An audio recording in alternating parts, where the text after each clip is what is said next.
For 63 years, she ruled an empire that stretched across the world, yet within her palaces, Queen Victoria lived in the company of the dead. Behind the velvet curtains and candlelight, she wrote not of politics or power, but of unseen visitors who crept through her chambers, voices that called her name when the halls were empty. Historians speak of 141 volumes, but among them was a secret record, a forbidden diary bound in black leather, sealed away from history. They say it was her confession to the supernatural. Every haunting, every shadow, every ghost that dared approach the Queen. Tonight, we open the forbidden diary and bring you part 1 of that hidden volume. As we step inside the world Victoria tried to keep buried. Remember to join me again for part 2. Long before the crown ever touched her head, Victoria was a lonely child, trapped within the oppressive walls of Kensington Palace. Her mother, the Duchess of Kent, ruled her daughter's upbringing with a suffocating grip. A system of isolation and obedience designed to keep her pure, dependent, and controlled. The young princess rarely played with other children, never walked a corridor alone, and spent her nights beneath heavy curtains that shut out both light and freedom. Yet, even in her captivity, she was not alone. Victoria would later write of a lady in grey who appeared in her room during the still hours of dawn. She described the ghost not as frightening but sorrowful, a tall woman draped in a soft, mist-coloured gown, her face pale and kind. The spectre would appear by the window, gazing out toward the gardens, never turning to speak.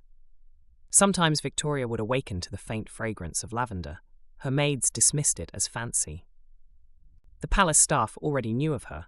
The Grey Lady of Kensington, said to be the spirit of Princess Sophia, one of George III's daughters, who had died alone and forgotten within those same walls. They claimed she still lingered, drawn to the lonely child who would one day rule an empire. As Victoria grew older, she tried to dismiss the memories as imagination. But the Grey Lady seemed to return before moments of great change, on the eve of her coronation, before Albert's death, even during her first pregnancy. Visitors to Kensington still report a female figure gliding through the old nursery wing, her features indistinct but her presence unmistakable. Some say she follows those who linger too long by the window, especially if they appear troubled or lost. Whether guardian or omen, the Grey Lady's connection to Victoria is undeniable. The child who felt unseen by the living found comfort in the company of the dead, and that companionship would follow her for the rest of her life.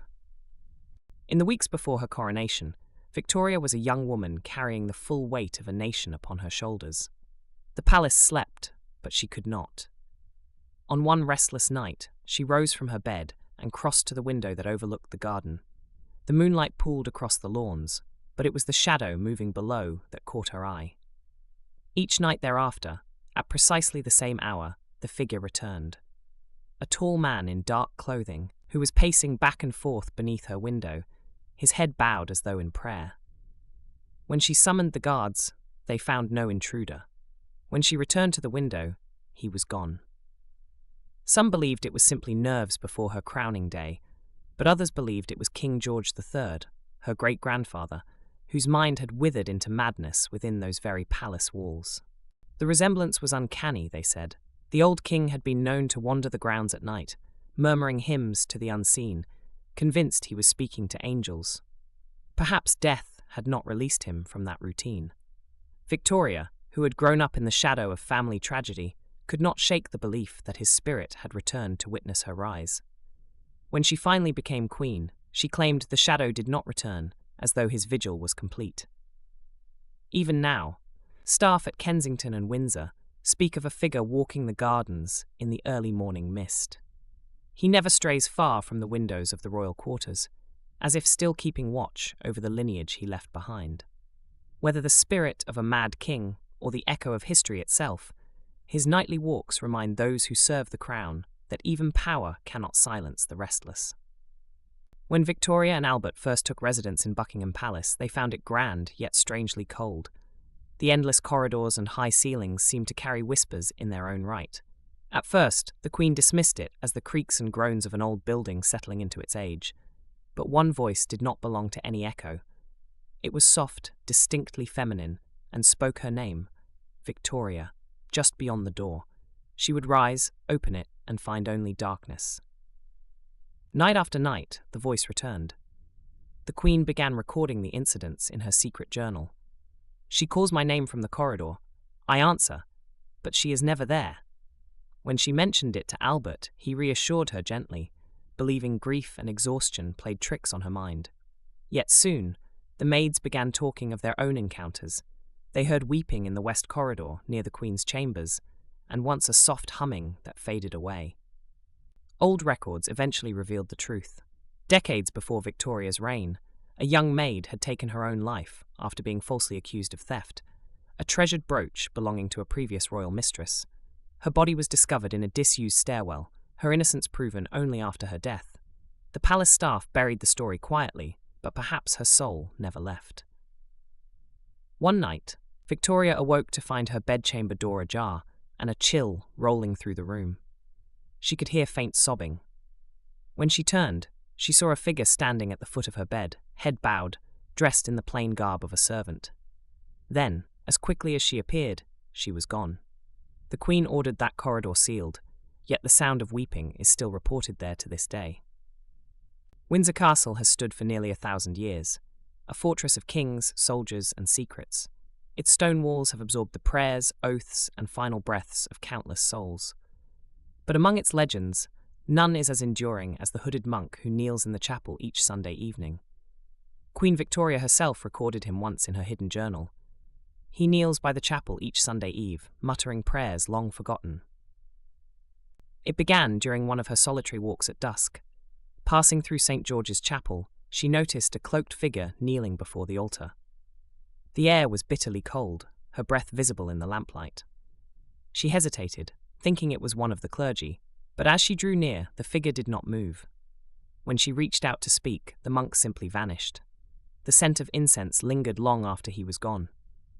For centuries, tales had circulated of a monk executed under Henry VIII, accused of treason when he refused to renounce his vows. His ghost was said to appear only to the reigning monarch, as if seeking absolution from the one person powerful enough to grant it. Victoria, devout and deeply superstitious, began leaving a single candle burning in the chapel each Sunday night thereafter. She never spoke of the monk again publicly, but her private writings reveal a deep respect for the restless soul. Hampton Court had long been a jewel in the crown of English royalty, but its beauty could never hide the weight of the tragedies that occurred within its walls. When Queen Victoria visited for the first time, she was enchanted by its Tudor charm. That night, Victoria wrote of hearing the cries of a woman, faint and pitiful, echoing through the corridor. It was not imagination. The guards stationed nearby heard them too, a scream so full of terror it froze the blood. The sound came from the haunted gallery, a long, narrow passage known for centuries as the domain of Catherine Howard, the ill-fated fifth wife of Henry VIII. Condemned for adultery, she had once fled down that same hallway, begging her husband for mercy before being dragged away to her death. Her spirit, they said, never stopped running. When Victoria heard her, it was not a wail of vengeance, but despair, the sound of a young woman pleading for her life. Victoria later wrote that she could not sleep for nights afterward. Every time the wind stirred through the chimneys, she imagined the Duchess's voice returning. It unsettled her deeply, not only as a woman, but as a queen. She understood, in a way few others could, what it meant to be bound by duty and trapped by expectation. Catherine's cries, she believed, the great sadness of a woman silenced by power. Scotland had always felt older to Victoria, not merely in its beautiful landscapes, but in its very soul. When she and Albert first stayed at the palace of Holyrood House, she wrote that the place breathed of sorrow and whispers. One evening, while the Queen sat alone by the fire, she noticed movement beyond the doorway. At first, she thought it a servant, but the figure that drifted into view was a woman, tall, graceful, wrapped in white. Her face a mask of calm despair. She passed slowly through the chamber and disappeared before the Queen's eyes. The staff did not seem surprised. Holyrood, they explained, was haunted by the spirit of Mary, Queen of Scots. The tragic monarch had spent some of her darkest days within those very walls, imprisoned, betrayed, and condemned. Her ghost was said to appear before women of royal blood who carried heavy burdens. In her journal, Victoria wrote that she felt no fear, only kinship. She even dreamed of Mary that same night, a dream so vivid she awoke in tears. Whether it was the power of suggestion or something far deeper, she could not tell. But when morning came, she left a single white rose upon the window ledge, whispering a quiet prayer for the tormented Queen.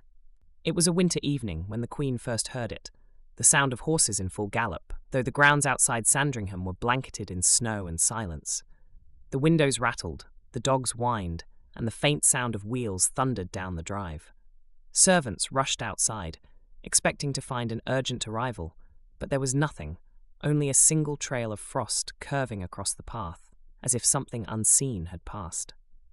Wrote that the noise repeated over several nights. Each time it grew louder, until even Albert heard it and stood by the window with her, listening in uneasy silence. Then, just days later, Albert fell ill. The mysterious coach was never heard again, at least not by her. The horses bore no sound, yet the wheels thundered in my ears, she wrote, a line that chills the reader even now.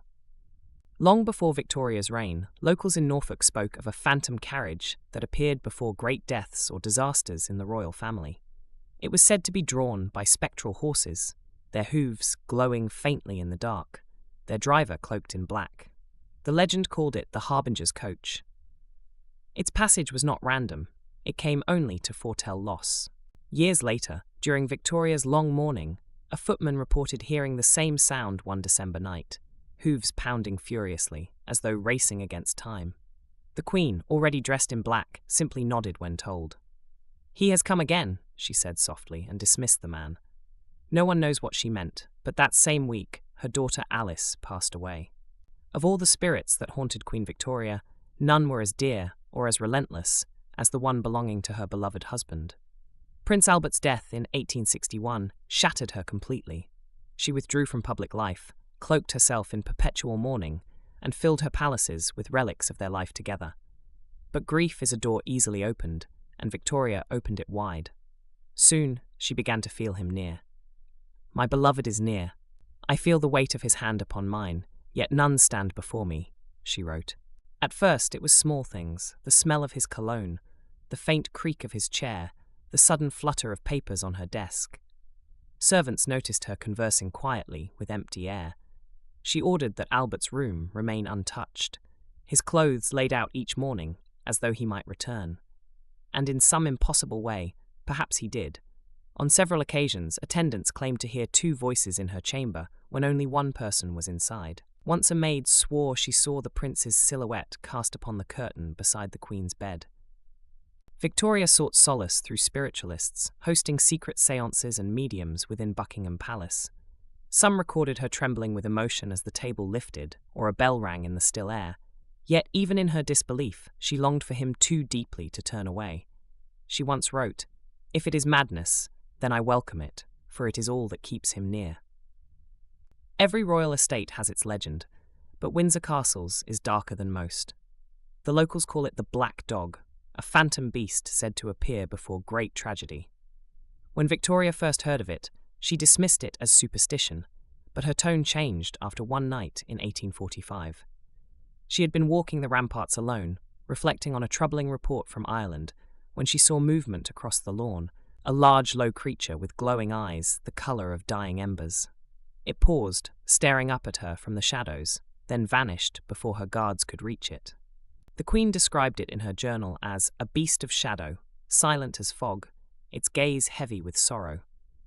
Days later, grim news arrived from Ireland. Famine had struck. Though she never spoke of it publicly, she confided to her chaplain that she believed the sighting had been a warning. Over the years, others saw it too. Guards, servants, even visiting dignitaries. Always before death, always in silence. The animal never attacked, never made a sound, simply appeared and disappeared without a trace. Some said it was the spirit of a royal hunting hound left buried beneath the castle centuries earlier. Others believed it a guardian, a spectral sentinel bound to warn the monarchy of approaching misfortune. Victoria came to regard the creature with grim reverence. She ordered that no dog be kept within the castle walls after dark, and that prayers be said in the chapel whenever the beast was sighted. Yet even faith offered no comfort. In her later years, she claimed to see it once more, standing upon the terrace as the evening fog rolled in. She turned away, whispering, "He comes again." That winter, her daughter Helena fell gravely ill. Of all her homes, Osborne House on the Isle of Wight was the Queen's sanctuary, a private escape from court life, designed by her beloved Albert. Its sunlit halls and open gardens gave the illusion of peace, but even there, the shadows found her. Not long after Albert's passing, Victoria began to notice small disturbances around the grand staircase, faint laughter, the patter of tiny feet, and once, a music box playing a tune she did not own. The servants, terrified, avoided the area after dusk. One maid confessed she had seen the figure of a little girl crouched beneath the stairs, her dress smudged with soot, her face turned away. When approached, the child dissolved like mist. The Queen, curious rather than afraid, recorded the events carefully. "A laughter once bright now echoes hollow in the dark," she wrote. For a woman consumed by grief, the sound of a child's laughter was both comforting and cruel. Soon, the manifestations grew bolder. Toys would appear on the steps, a wooden doll, a spinning top, a ribbon tied in a bow, items no one in the household claimed. Late one night, as Victoria walked past with a candle, she heard a whisper from beneath the stairs, "Mama." She froze. The voice was unmistakably that of her late daughter, Princess Alice, who had died years before. The Queen never mentioned the encounter again, but her journal entry for that date ends with a small sketch of a staircase, a single tear drawn beside it. Over the decades, Osborne staff have spoken of the same laughter, the same childish figure glimpsed from the corner of the eye. Some claim it is the spirit of one of Victoria's grandchildren who died young. Others insist it is the Queen's own grief made manifest. A mother's longing replayed endlessly through time. When the house became a museum, visitors often reported hearing soft giggles echoing through the stairwell, even when no children were present. Whatever its origin, the ghost beneath the stairs serves as a tender reminder that even royalty cannot command the dead to rest, not when love itself refuses to let go. Balmoral Castle was Victoria's refuge from the world, her beloved Scotland, her escape from the formality of court. Yet even amid the heather and mist, solitude carried its own ghosts. In her later years, the Queen often spent long evenings in the small chapel there, reading or praying by candlelight. One night, as the hour grew late, the silence was broken by music from the organ. Believing it to be a servant, she waited for the sound to cease, but the melody continued. When she went to investigate, the chapel was empty, and the candle she had left was unlit. The following night, the same mournful tune returned. She recognized it instantly. It was the hymn Albert had loved most, played at his funeral. "At midnight, the pipes play, though no soul be there to breathe," she wrote in her private record. Servants, shaken by what they heard, began refusing to enter the chapel after dark. Some claimed they could see the faint outline of a man seated at the organ bench, his back to them, his shoulders straight and proud. The very image of the late Prince Consort. Victoria, though unnerved, took the phenomenon as a sign. Each night thereafter, she sat in the pews and listened in silence as the invisible musician played. It became her ritual, her connection to the man who had defined her world. After her death, visitors continued to report the strange music at midnight, always the same hymn, always fading just as they entered the chapel. There was one habit Queen Victoria never abandoned, writing late into the night. Her desk was her sanctuary, the one place where she could release her thoughts unfiltered. But as she aged, and her household grew quieter, the act of writing began to feel less solitary. She started noticing movement in the periphery of her vision, a shifting shadow, a flicker of motion behind her chair. She told her secretary she often felt as though someone stood over her shoulder, reading every word. "I wrote by candlelight and felt another's breath upon my neck," she noted in a journal entry few ever saw. Her lady-in-waiting later claimed to have entered the study unannounced, only to see two shadows cast upon the wall, one clearly Victoria's, and the other of a taller figure standing just behind her. But when she looked around, there was no one there. The Queen dismissed the maid gently, but her face was pale, and her hands trembled as she continued writing. After her death, the same desk was preserved in Windsor. Curators who worked late sometimes spoke of a faint scent of lavender and candle smoke, followed by the sound of a quill scratching against parchment. One archivist claimed that pages left blank overnight were found covered in illegible marks by morning. Whatever presence haunted Victoria as she wrote, it seemed tied not to fear, but devotion, as though the spirits she once recorded had turned their attention back to her, ensuring that her final words would never truly be written alone. Thank you for joining me on this fascinating journey into Part 1 of Queen Victoria's secret diaries. Remember to watch out for Part 2, with 12 more tales. Thank you for watching this Spooky Chronicles production. Click that like button to help push the video out to other viewers. Tap subscribe to join our community. Ring the notification bell and hit that hype button so you never miss another video. And share this video with a friend who swears they don't believe in ghosts. Good night.